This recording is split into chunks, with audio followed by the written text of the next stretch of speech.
Ration card पाइबाकु नै चिंतारे पड़ी जाइछन्ती परिवार सदस्य। घर जदि जड़े सदस्य आयकर देउथांती ताले सरकारी नियम अनुसार राशन कार्ड फेरैबाकु पड़िबो।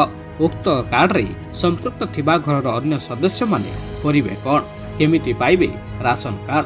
कारण गोटे घर नंबर अनुसार गोटे राशन कार्ड आवेदन होइथाय। आपण माने जदि उपयुक्त हिताधिकारी ताले आपण माने मध्य नूतन राशन कार्ड आवेदन करि परिबे। तेबे आसंतु जानिबा किभଳି भाबरे आवेदन करिवे। प्रथमे गूगल क्रोम किबा ब्राउजर खोलिबाकू पड़िबो। सेठारे आपनकू www.foododisha.in सर्च करिबाकू पड़िबो। तापर आपण माने एभଳି किछि देखिबाकू पाइबे। सेठारे ऑनलाइन सर्विस उपरे क्लिक करिबा परे आपनकू तीनोटी ऑप्शन देखिबाकू मिलिबो। सेठारे आपण माने सिटीजन सर्विस उपरे क्लिक करंतु।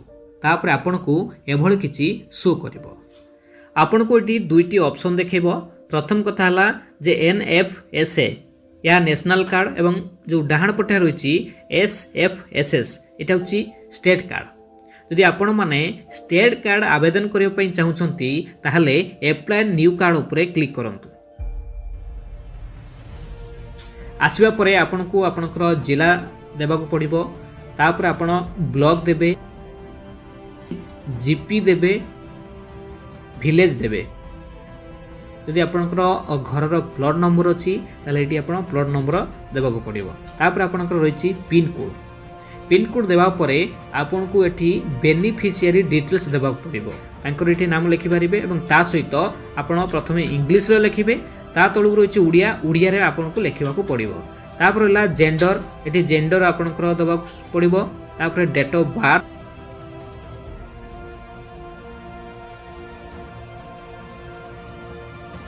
तापर आपनकू relationship with eldest lady of the family, एठी आपनकू तांकर रिलेशन दबाकू पड़िबो। मुख्य एठी आवेदन करूचंती ताहले एठी आपण हेड उपरे क्लिक करिवे। तापर आपनकर रहिछि EPIC नंबर, एठी जदि आपण देई परिबे वोटर आईडी कार्ड नंबर देई परिबे। तापर रहिछि आपनकर आधार कार्ड नंबर देबे। आधार एनरोलमेंट नंबर, जदि आधार कार्ड नाही ताहले आपण आधार एनरोलमेंट नंबर देई परिबे। एवं ता सहित रहिला आपनकर फादर्स नेम, एठी आपनकर बापांग नाम लिखिबे। ता सहित आपण एठी उड़िया रे मध्य लिखिबे। ता सहित आपनकर स्पाउस नेम, एठी आपनकर जदि जणे महिला आवेदन करूछंती ताले एठी आपनकर स्वामी को नाम देबाकू पड़िबो। एवं ता सहित तळे आपण इंग्लिश रे लिखिबे, उड़िया लिखा जायछि सेठी आपण उड़िया रे लिखिबे। तापर एमिति आपनकू जदि आपनकर अन्य मेंबर मानकर नाम जोडियाकू चाहुछंती ताले एठी आपण टाइम देई परिबे। अदर्स इन्फो रहिछि जे आपण केउ डीलर को पाखरु आपण नबाकू चाहुछंती। एठी आपनक निकटस्थ जदि डीलर रहिछि तांकर एठी दबाकू पड़िबो। तापर आपनकू दबाकू पड़िबो ऑटो इनक्लूजन क्राइटेरिया, एठी आपनकर देबे।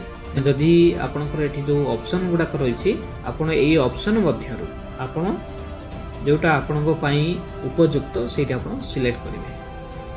तापर आपनकू मोबाइल नंबर दबाकू पड़िबो। मोबाइल नंबर देवा परे आपण एठी बैंक अकाउंट देवा पड़िबो। सेति पई आपनको प्रथमे आपनकर बैंक नेम देबाकू पड़िबो। तापरे बैंक IFSC कोड रहिछि। तापरे अकाउंट नंबर अछि।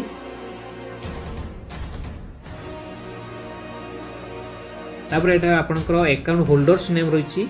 एठी आपनकर तांकर नाम उपरे सिलेक्ट करी एठी सेव उपरे क्लिक करिवे। सेव उपरे क्लिक करिवा परे आपनकर एठी गोटे तापर आपनकर गोटे प्रिंट भारिबो।